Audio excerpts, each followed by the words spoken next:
So Label is about running body positive shows. We started with the fashion show, and that will always be an annual event in our calendar. But there are other things that we do. So we run body positive shows in multiple forms.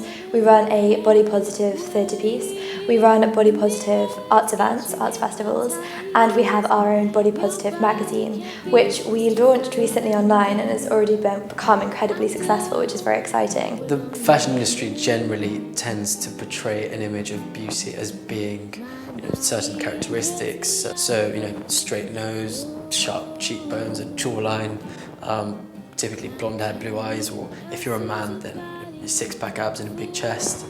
But that's not realistic. That's not what most people on the street look like. I think what differs is probably the mindset. We go into it wanting to have a better relationship with the models themselves.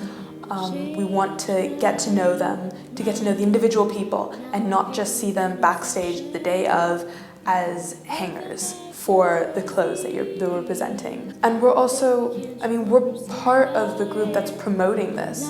I'm still going to be part of the people who are on the streets handing out cupcakes or little cards. I'm not sure. I think a lot of people kind of considered me like their crazy friend. I've had so many people be like, oh, this is Vienna, she's like the craziest person I know. And I'd be kind of like, really? I'm the craziest person? I guess I am quite out there, like I've got the pink hair and like the crazy makeup, whatever. I have had weight issues in the past. Growing up I was always quite large for my age. Luckily now it's kind of settled down a bit. I've always felt that as well as being a part of me, it was always something that made me feel a little bit self-conscious.